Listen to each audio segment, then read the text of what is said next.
Hello, friends. Welcome to this 5-minute interview here at Fired Up. I am so excited to be here today. My name is Becca, and I am a growth consultant here at Fired Up. I am here with my friend, Megan. Megan, do you want to introduce yourself for everybody? Yeah. Hi, everyone. I'm Megan.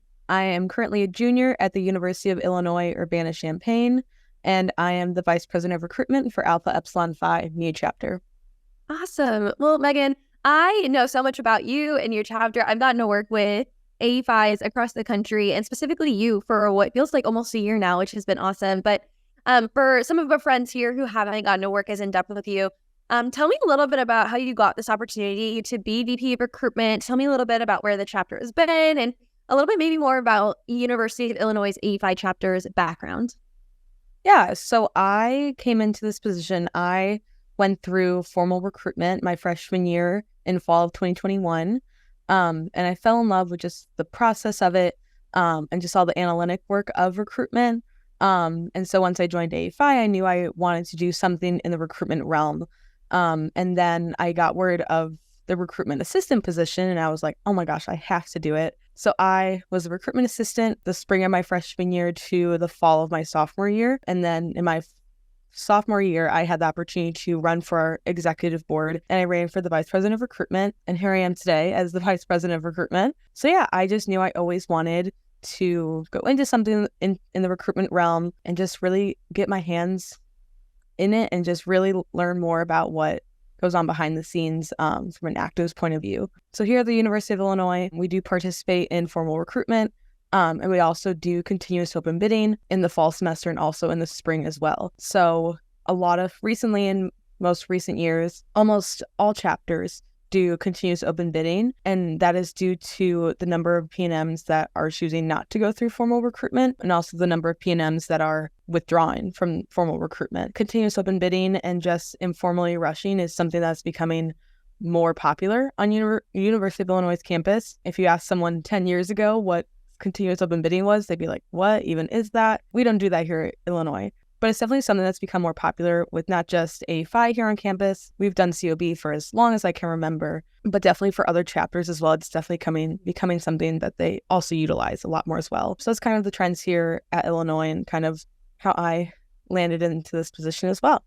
No, I love that. I love when we see the progression of like recruitment assistant to VP of recruitment or recruitment chair, because we get to build a really great foundation of recruitment strategy, growth strategy, and really a holistic approach to growth. So that's really awesome. And I think it's really great that Illinois is seeing the shift in like recruitment strategy from the chapter and from the council perspective. This idea that continuous open bidding is becoming a little bit more accessible or normalized or just more prevalent on campus. What are you seeing at Illinois, or as you're engaging with PNMs, like what do you feel like is most important to them? Why do you feel like they're making this shift from maybe a primary structure where they're going through and meeting every chapter through this like formalized process to wanting to participate in a more informal process of like continuous recruitment or continuous open bidding? What shift do you see within the PNMs that do you think is causing that? I would say it's definitely all up to the conversations. Every year, Panhellenic sends out a survey, like a post-recruitment survey to the PNMs that joined through formal recruitment. And they ask, like, what was the most impactful part of your decision? Like, what really stuck out to you about each house? Things like that. And every year it comes back that the biggest priority that PNMs put is the conversations that they're having with each chapter. It's not what they're wearing or what their videos look like or the decorations in each room. It's about the actual conversations they're having with the active members in each chapter is the really most important part to these PNMs. So I believe that the primary recruitment process has, and I think it still is, very daunting for a lot of PNMs. They hear about things through TikTok and just social media with all these different types of recruitment processes, and they get overwhelmed with it and they choose to not want to continue with it. That is not for them. But they're still very interested in joining a sisterhood and wanting to know more about these sororities. So once formal recruitment ends and they hear about that houses on campus are still looking for potential new members and also just wanting to meet more people, PNMs re-engage with the Panhellenic community and they want to still meet with these other houses, but obviously in a much less formal sense. You're meeting one-on-one with a person, grabbing coffee or just going somewhere on campus to talk a little bit more in private and not so much in a house full of a bunch of other girls trying to have conversations as well. Or we'll host events that kind of let PNMs see kind of more of the inside scoop of what AEPhi is like in other chapters as well on campus, kind of a more casual setting to see where we are and not have our formal recruitment like personas turned on. So I think that's a lot more engaging and inviting the PNMs. I also see that I've noticed from the pool of PNMs from the past couple of years that they don't want the rah-rah and frill of primary recruitment. They just want to get to know the houses on a more meaningful and personal level. And I feel like the girls here on the University of Illinois campus find that through COB. And that's also why I think that the process has become more popular, is because it is the more easygoing and more of a fluid way of meeting these houses, and also extending membership as well for them to want to join. So I think that's kind of what has been going on here at Illinois, and kind of why they're more leaning towards that as well.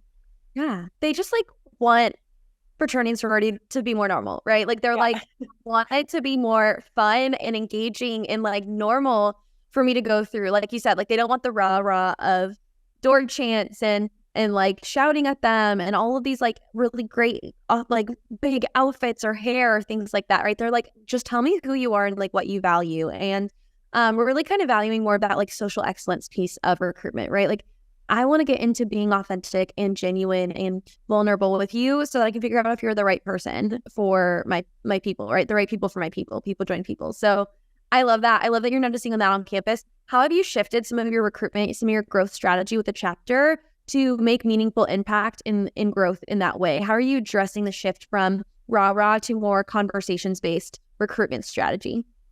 Yeah, that was one of my main goals when I came into this position, was I knew that there was this almost negative connotation to primary recruitment, where it is all the rah-rah and the frill and have to turn on your happy smiley face and do all the hair and makeup just to have a conversation with the PNM. And I knew from the pool of actives that we had here at Illinois this past fall semester, who was going to be recruiting our new members, that they were not wanting to do that. That's not the vibe that they are. And even so, just switching it as a house, not just for the actives that were rushing these PNMs, but just the entire culture of the house in general, switching to just blatantly saying, like, you're just having a conversation. They're just as nervous as you are as well.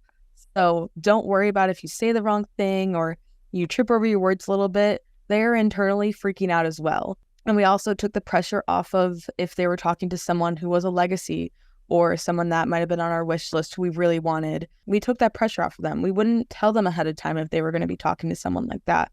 And I think that really took the pressure off of, oh my gosh, I have to have a really good conversation with this girl because we really want her and her mom was in this house and all these things. And just having a conversation with the girl, getting to know her for who she is, especially for like a legacy stance, for example. Like, this girl is not who her mom was 20 some odd years ago. This is this girl now, and here she is wanting to join our house, and maybe not even for the reason that her mom was in this house as well, but just because she wants to get to know us better. So I think switching the mindset to just getting to know these PNMs for who they are and actually having deeper conversations has immediately changed the mindset of our active recruiters. And I could see it all the way through work week that we had before recruitment, and even through the rounds of recruitment, was just there was a sense of relaxation, and the stress levels immediately went down once they were like, oh yeah, I'm just like getting to know this girl like I would like if I were meeting someone in class.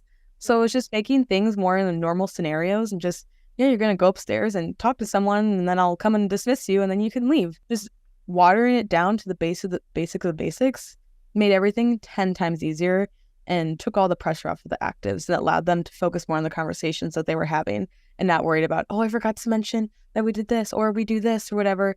It was just whatever comes up in the conversation, that's what you talk about. So I think that goes back to the fired up thing of being more normal, and just people join people. And that's kind of what we focused on, and it really showed in our success this past semester. So yeah, absolutely. Right. When you take away the big kind of show of what we think recruitment is, or what a lot of councils or it has historically been, right? This show of like, this is P analytic and this is really exciting. When you take some of that away, open up the curtains a little bit, and just get down to the basics of like, this is who we are, this is what we value, and this is what we're looking for, and like getting to know the PNMs, asking them intentional questions about them, like getting down to the base of who they are. We start to create those really meaningful connections. We start to be a little bit more normal, and we get to find the right people to join our people, and we get to build the relationships that recruitment is founded on, right? And so we get to really just get that opportunity to offer membership to more people in a more intentional and healthy and safe and inclusive way. So I love that. Megan, as we wrap up, to anyone who's listening, what do you encourage them to do right now? What do you think they need to do right now in order to grow, in order to continue building their growth strategy? Something that I would say immediately is, if you're not in contact with Fired Up right now, get in contact with them and set up a meeting with them. Again, I came into this position knowing very little of what Fired Up was.